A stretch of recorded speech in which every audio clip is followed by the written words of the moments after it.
wannan abu da gani abu ne namu mu duka ba ni kadai ba kai kadai ba matasa ba musamman matan musamman yan uwa waɗanda suke wucewa zuwa makaranta za a ɗauko mai ciki kamar yadda mai unguwa ya faɗa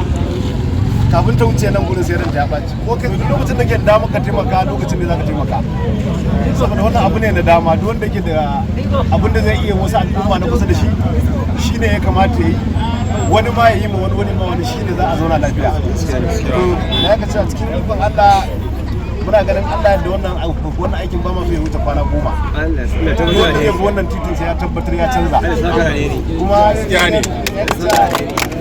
ya mana alƙawarin aikin da zai mana a nan gurin da izinin Allah yanzu wani face-face ya kare wani gyare-gyare manyan motoci suna bi na gaya mai injiniya dole tifa na bin guri sai an masa abin da ya kamata a yi to hanyoyin ruwan nan dole sai an yashe inda ta lalace sai an gina wannan gina hanyar ruwan zai sa ruwa bai zauna akan titi ba mun yi alƙawari da injiniya zai kuma ƙara ƙasa duk inda ya kamata a ƙara kafin a zo ga kan kwalta muna ganin wannan ba wani abu ne wanda duk wanda yake cikin wurin zai iya bada gudunmawa musamman koda da addu'a ne za ka iya bada gudunmawa ni dai Allah ya taimake ni ina cikin wannan ladan da izinin Allah na ce zan ɗauki nauyin wannan aiki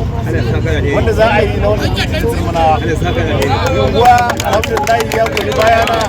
da addu'o'i da matasan wannan unguwa na san duk wanda ke cikin wannan unguwa wanda ke cikin wannan titin zai goyi bayan wannan abu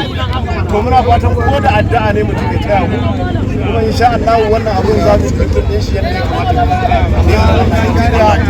mun gode kuma Allah ya ba ku ƙarin gwiwa a wannan abu mun gode sai kuwa muna ƙara ya Allah ya ƙara girma kuma Allah ya ƙara taimakawa amin duk wani abu da ya taso da ake ganin za mu iya shiga ciki kuwa za a iya kira mu kuma Allah da za mu iya taimakawa mu tukur wannan ciki idan aka yi gaba ɗaya al'ummar wajen mana ya shafe su tunda akwai ana wucewa da marasa lafiya mata masu ciki wannan gajagoya din ba sa jin daɗi amma muna sa ran insha Allah aka gyara kowa mace mai ciki za ta wuce lafiya kalau marasa lafiya za a wuce da su lafiya kalau da kananan yara marasa lafiya muna godiya Allah ya saka da alkhairi Allah ya kare buɗi amin Allah ya kara azi ƙara azumi Allah ya kara azi abba aiki wallahi ka fa abba a taron ya ce ai mun gani wallahi ka fa abba a taron wallahi yanzu guda kuma a ce ba mu sha ba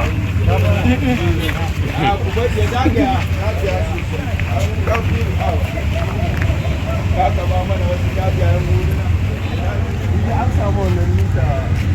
da bibi da muka aura da shi musamman da ne kai gabaɗin wani zuwa ta mita da bakwai ne da 13 amma abin da muka lissafi za mu yi ban shi mita da zai zai yi can kuma inda kwantar ba ta kasa lalacewa ba ta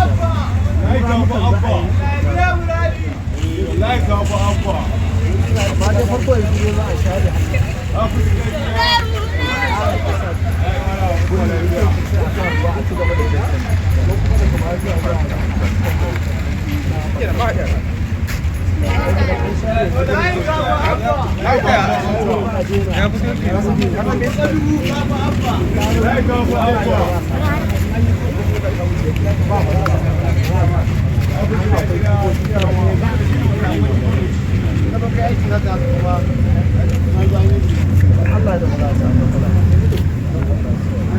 Allah ya ƙara sura. To. Allah ya biya mu raji. Yi wallahi. Ya fi abu wallahi ban sa za a yi